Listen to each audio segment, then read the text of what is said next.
What supplements do I take? You asked, so I'll answer.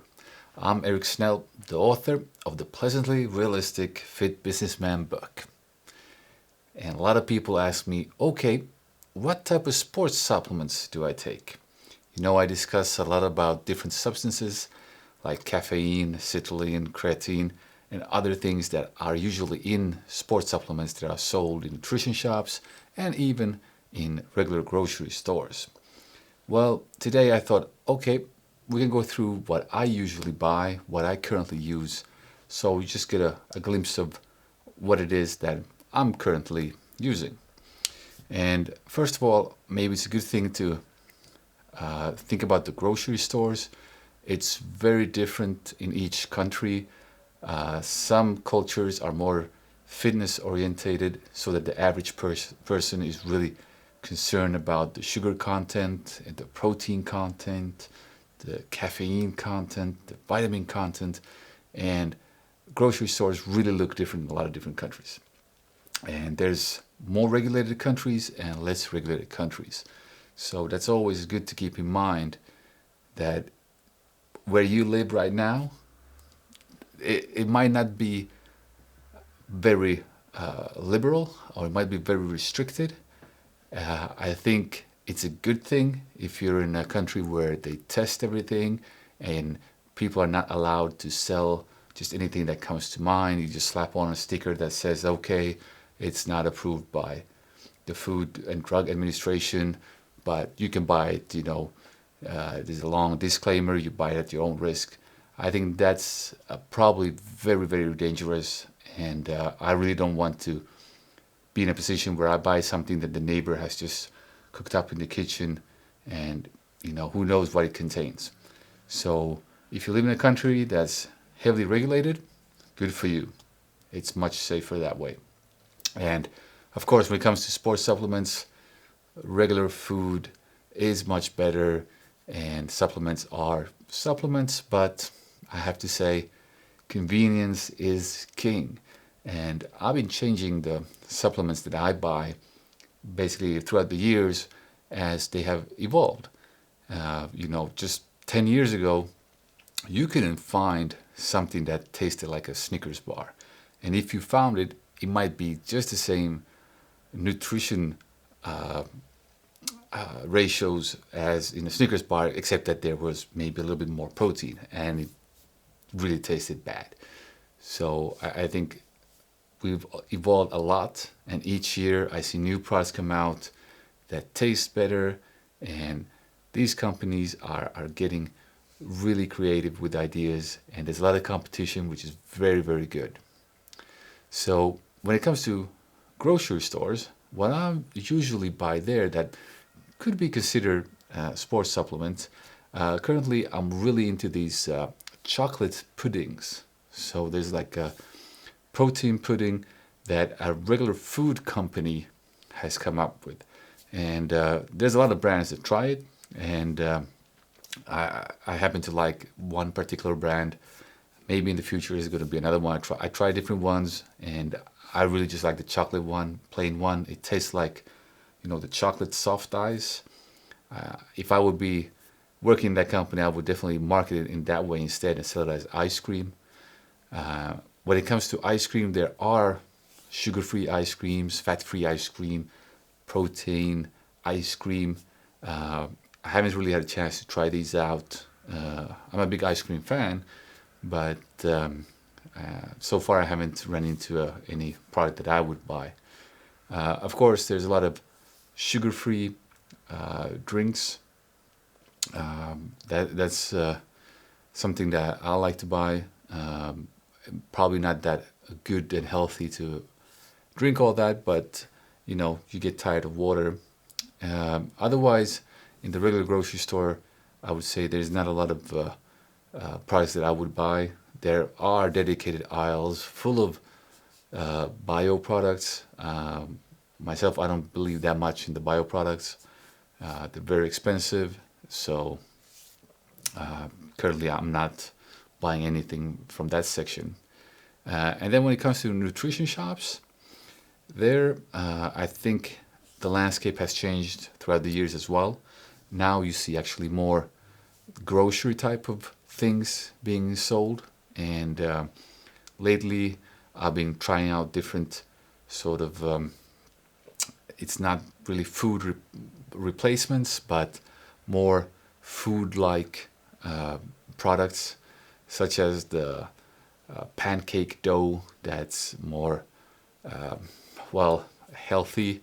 Let's say that's less sugar, more protein in it. Of course, some E numbers. Can't really avoid that. There's some artificial sweeteners, and I'm not too afraid of those yet.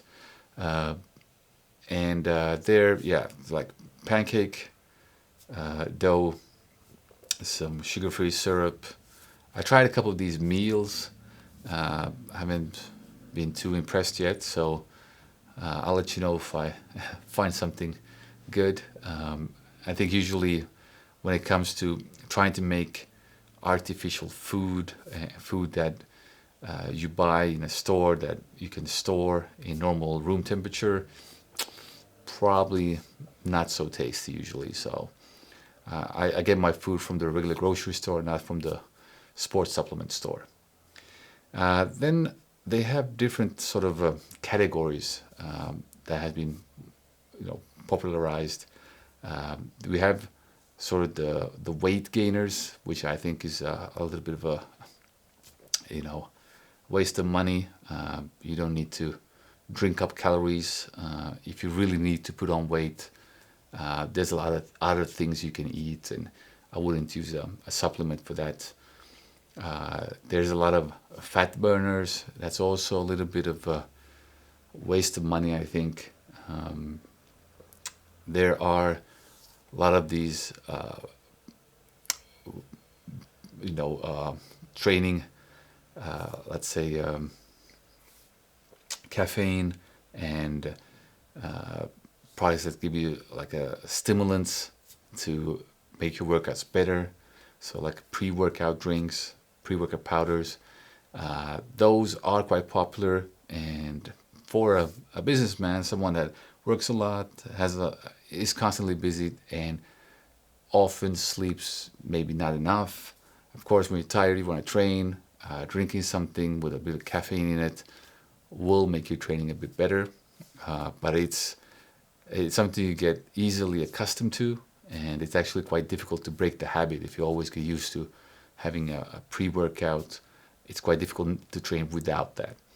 And when it comes to pre-workout, post-workout, and even intra-workout drinks, I think the best ingredients, the best ever ingredients, is the water. So by having something you drink before, something during, and something after training, you're actually going to be hydrated. So the content of what it is, that's maybe not even that important. The important thing is that you drink something. And that can be a big problem. If you don't drink before, you don't drink during, and you don't really drink afterwards, I mean, you lose a lot of water when you train. So in order for people to drink enough, I am really glad that it's popular to have these drinks. I think it's a good idea to drink something. I don't really care what it is, as long as you drink something. And if you're worried about side effects of different supplements, I wouldn't be worried too much, because most of them have no effect whatsoever. So for myself, I like to try out different pre-workouts. I tend to have something always after training. I rarely drink something during the training. Now when I'm training a lot outdoors, since the gyms are closed, now I have a drink with me. And it's something that I would buy when I go now to the nutrition store. I would buy something that I can drink after the training, some kind of BCAA mix, or just protein powder. And there, it doesn't really matter what it is, but it's more that it's tasty and that I drink something afterwards and there's some kind of protein in it. Otherwise, I buy these protein bars. These are so handy in the office, and these really have changed throughout the years. I remember protein bars back in the day, they tasted awful and they were barely better than a Snickers bar. But nowadays, I mean, wow, they're really awesome. And I would say some of them taste, better than the regular chocolate you can find in the store. So their new products come out every year, and yeah, it's fun to try, and it's always good to never be hungry. Then there is a lot of BCAA drinks. There's these, ready to drink cans, bottles you can buy. They're very expensive. What their content is. There is more a placebo, I would say. Almost all supplements are placebos anyway, but you know, uh, buying a can of a BCAA, when you look at the contents, it's not that much in them, what you get for your money, and who knows about the quality in these supplements. Probably the manufacturer would use the cheapest possible protein mixes, use the amino acids, cheapest ones they can find. And I think when you go without supplements and you try to replace that with regular food, you will notice a big difference. And that's when you really see the quality of real food. Other things like they have vitamins, minerals. There also the content is not that high. It's I don't care how big your pill might look. Look at the content. It's not that much you usually get in these supplements. So it's always a good idea to have a closer look at the content and just Google, how much do you get from a steak of different minerals, and compare the figures, because you'll be surprised that what they have in these pills that they sell, it's almost nothing. So it's questionable if you get any type of benefit from it. But I would say the biggest thing, of course, when I go to these shops is to find something that makes my life more convenient.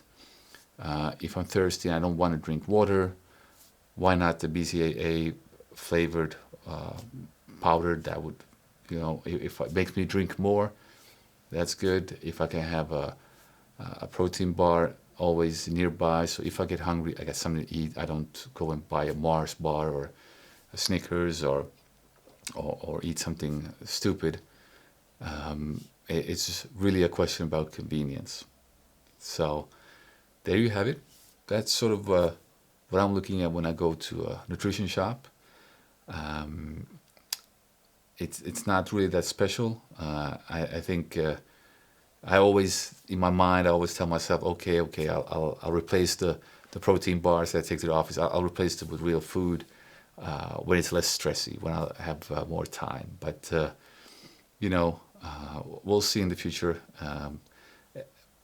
Doing prepping food on Sundays, or doing that every night, preparing meals in advance, is something that's very tough to do, to really find the time and dedication to that. So that's why I recommend that everyone that is interested in keeping their six-pack, losing a little bit of fat, or building muscle, they have these small things like sports supplements, just to help them a bit.